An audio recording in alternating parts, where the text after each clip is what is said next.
Salam, Bapak Ibu Saudara dikasih Tuhan, selamat pagi. Selamat kembali kita bertemu dalam acara Sarapan GIPDI Situbondo.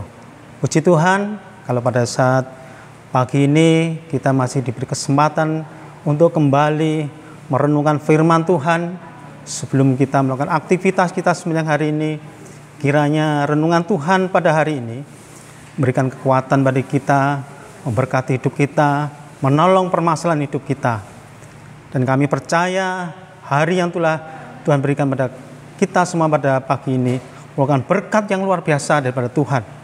Puji Tuhan, saudara-saudara kasih Tuhan, tidak terasa kita sudah memasuki bulan Desember, saudara ya. Bulan Desember mungkin bagi kita sebagai umat Tuhan merupakan bulan yang penuh sukacita, penuh berkat, karena di bulan Desember ini bagi umat Nasrani identik dengan perayaan Natal, ya. Perayaan Natal merupakan peringatan hari kelahiran juru selamat kita, yaitu Yesus Kristus yang telah lahir dalam dunia. Dunia menyambut kelahiran Tuhan Yesus ini dengan sukacita.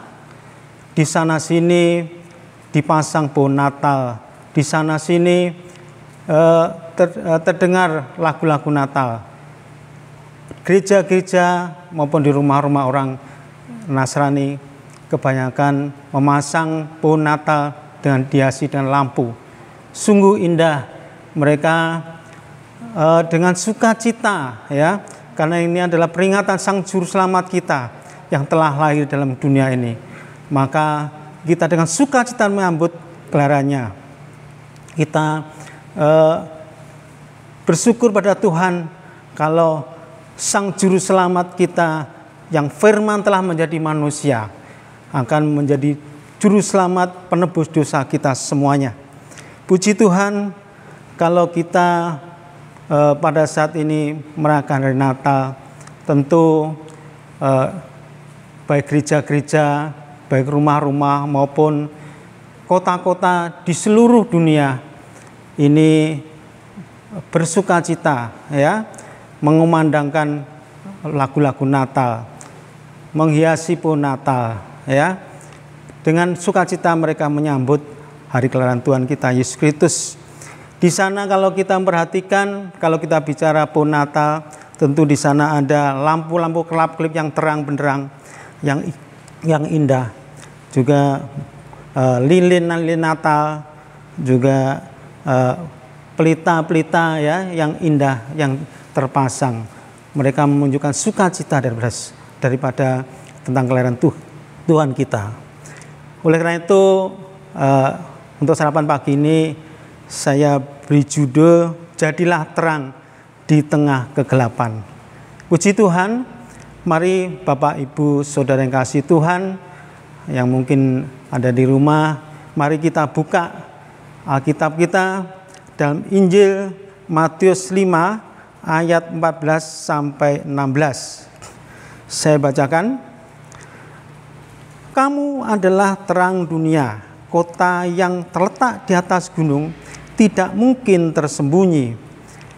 Lagi pula orang tidak menyalakan pelita lalu meletakkannya di bawah gantang, melainkan di atas kaki dian, sehingga menerangi semua orang di dalam rumah itu. Demikianlah hendaknya terangmu bercahaya di depan orang, supaya mereka yang melihat perbuatanmu yang baik dan memuliakan Bapamu di surga. Puji Tuhan, ini sangat ayat yang sangat indah bagi saudara dan saya. Mari kita bahas apa yang dimaksud jadi terang dalam tema ini, saudara ya. Dalam ayat yang ke-14 dikatakan kamu adalah terang dunia, kota yang terletak di atas gunung tidak mungkin tersembunyi. Kita harus bersyukur pada Tuhan kalau dalam firman Tuhan dikatakan kamu adalah terang dunia, ya. Tuhan telah memilih kita. Bukan kita yang milih Tuhan, tapi Tuhan yang telah memilih kita. kita menjadi terang dunia. Sebuah kota yang terletak di atas gunung. Tentu sebuah kota kalau letaknya di atas gunung itu sungguh indah ya saudara ya. Kalau sampai lampunya dinyalakan pada malam hari bisa menerangi sekitarnya. Biasanya kota ini pada umumnya ini terletak di dataran rendah atau di bawah gunung. Tapi di sini dikatakan adalah kota yang terletak di atas gunung. Kemudian tidak mungkin tersembunyi. Ya, jadi kota di sini berbicara masalah anak Tuhan. Ya, kita harus bersyukur pada anak Tuhan. Bahkan kita harus bangga menjadi anak Tuhan, saudara-saudara ya. Tapi tidak jarang saya pernah ketemu dengan anak Tuhan pada waktu mereka berkumpul dengan orang-orang dunia atau orang yang berkeyakinan lain, mereka banyak yang menyembunyikan diri. Ya, bahkan mereka seperti supaya bisa diterima oleh teman-temannya, oleh dunia ini, mereka menyembunyikan diri. Tentu hal ini tidak tepat, saudara-saudara ya. Kita harus akui kita ini adalah terang dunia. Kita ini adalah orang Kristen ya. Kita sebagai anak Tuhan ya. Kita harus tampil beda. Bahkan kita bisa menjadi terang dimanapun kita berada. Ya. Dalam ayat yang 15 dikatakan seperti pelita yang diletakkan di atas kaki Dian sehingga dapat menerangi semua orang. Sebuah pelita akan sangat berguna dan bisa menerangi sekitarnya apabila diletakkan di atas, bukan diletakkan di bawah gantang. Di bawah gantang ini pernah saya dengar atau saya baca itu di bawahnya tempat tidur, saudara ya. Kalau di sebuah pelita ini diletakkan di bawah tempat tidur, mungkin tidak bisa menerangi sekitarnya. Tapi kalau diletakkan di atas kaki Dian, ini bisa menerangi sekitarnya. Siapakah yang dia maksud sekitarnya di sini, saudara ya? Kita tidak usah jauh-jauh dulu, sekitarnya kita, yaitu misalnya keluarga, ya, keluarga. Jadi mungkin di sini ada papa, mama ya. Sebagai orang tua, kita harus bisa menjadi terang di tengah-tengah keluarga kita. Kita bisa menjadi contoh bagi keluarga kita, bagi anak-anak kita, ya, mungkin menantu atau cucu kita. Dalam hal apa? Yaitu dalam hal kita beribadah, ya. Jangan sampai kita menyuruh anak kita rajin beribadah, sedang mama atau papa sendiri malas beribadah. Tapi seperti itu ya, kita harus bisa menjadi contoh ya di lingkungan keluarga kita, tidak usah jauh-jauh. Kita harus rajin beribadah, rajin mendengarkan firman Tuhan, suka memuji Tuhan, ya, senang melayani Tuhan. Inilah yang harus kita jadikan contoh di tengah-tengah keluarga kita, ya. Kemudian ayat 15 dikatakan seperti pelita diletakkan di atas, maksud saya yang ayat yang 16, demikianlah hendaknya terangmu bercahaya di depan orang. Artinya hidup anak Tuhan dapat menjadi terang dan menjadi berkat bagi sekitar kita, ya. Jadi hendaklah kita akan menjadi terang, ya, di sekitar kita, sehingga nama Tuhan dipermuliakan.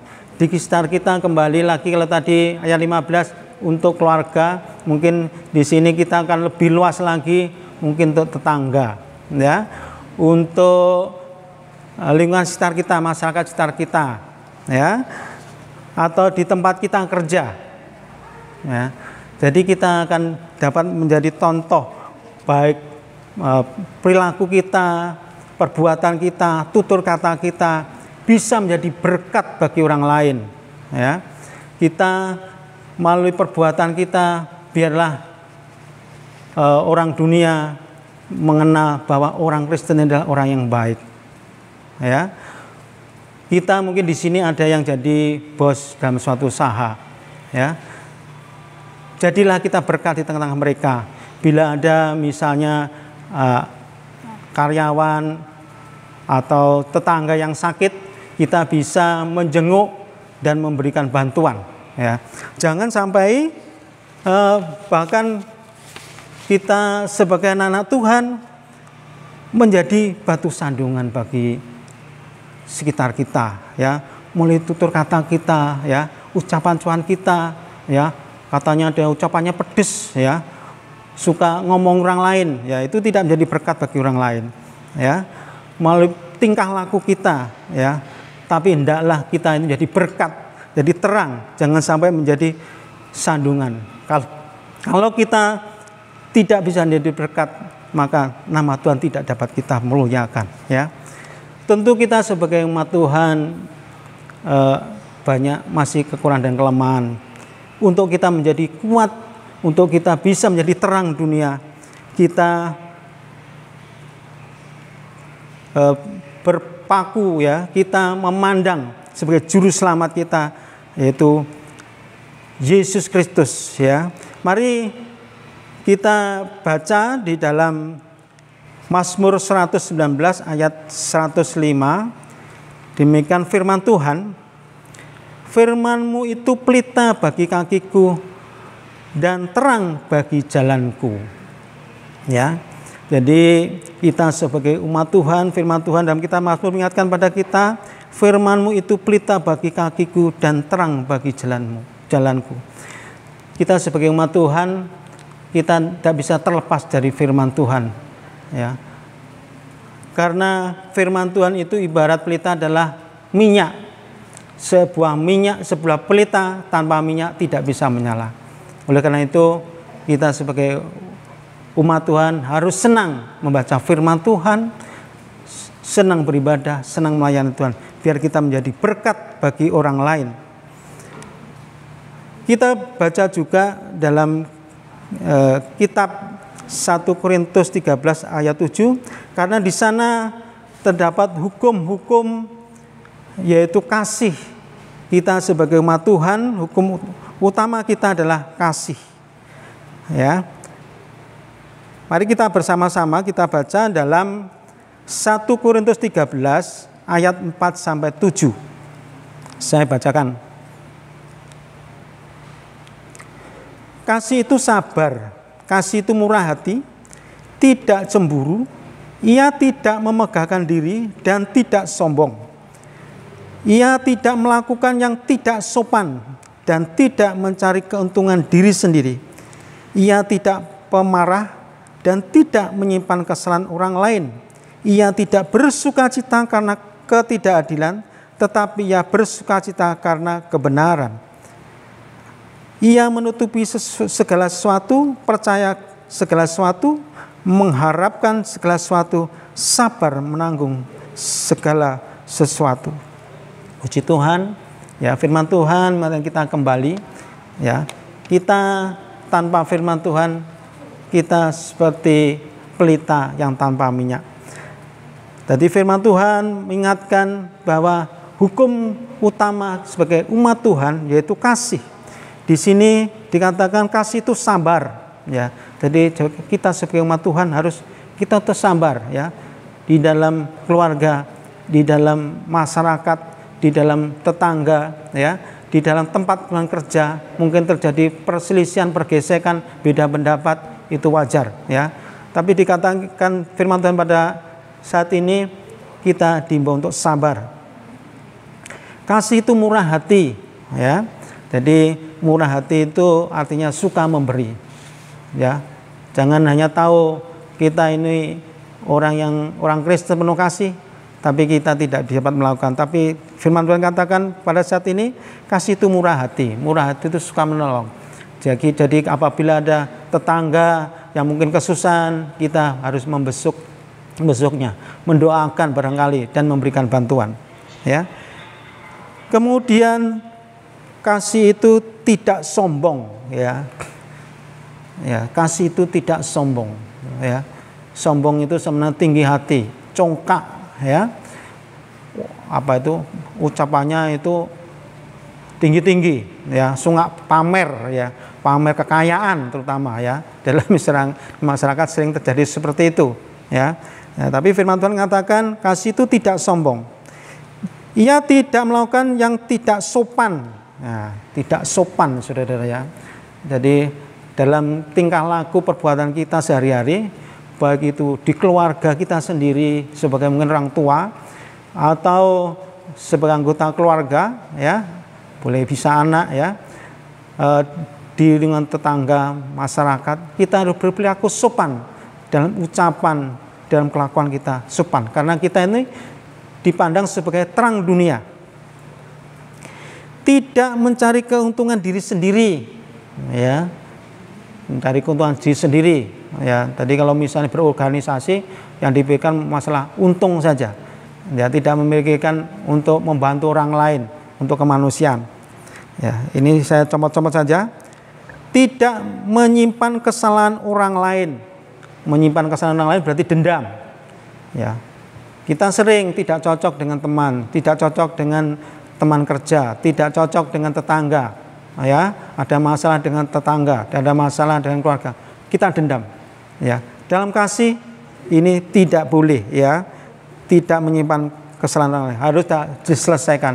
Kita harus bisa memaafkan kesalahan orang lain, ya. Menutupi segala sesuatu, mengharapkan segala sesuatu. Jadi kalau ada kesalahan orang lain, mari kita tutupi, ya. Kita ekspos keluar, itu tetangga saya sini, ya, menjelek-jelek orang lain, ya. Padahal dia sendiri juga punya kesalahan, ya. Itu harus kita hindari. Karena kasih, karena kita adalah terang dunia, mari kita melakukan sesuatu yang terbaik untuk kemuliaan nama Tuhan. Mari kita juga baca dalam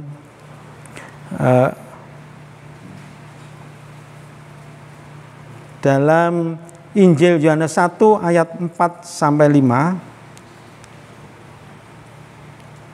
Injil Yohanes ayat 1 pasal 1 ayat 4 sampai 5.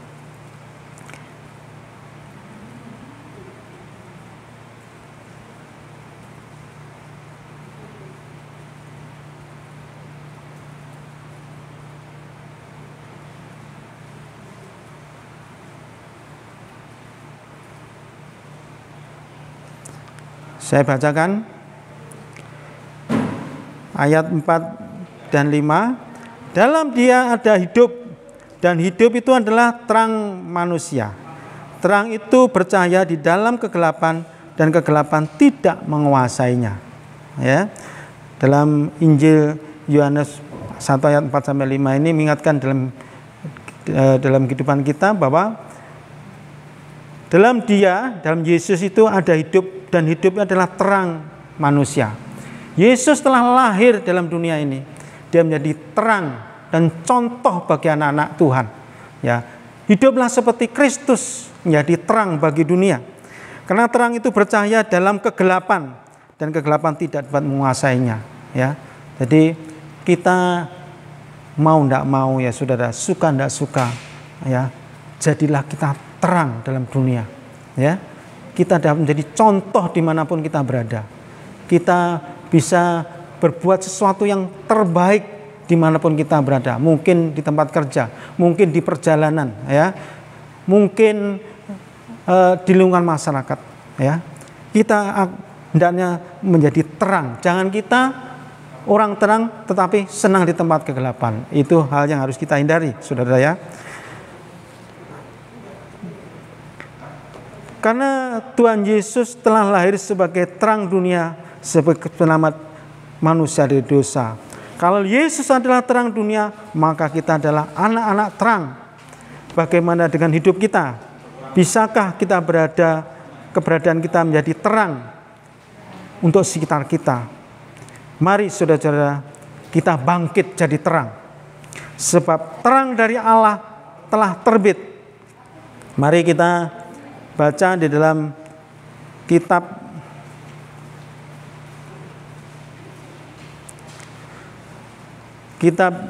Yesaya 60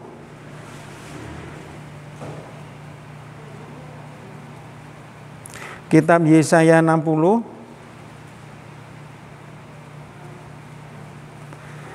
ayat 1. Bangkitlah, menjadi teranglah, sebab terangmu datang, dan kemuliaan Tuhan terbit atasmu. Ya.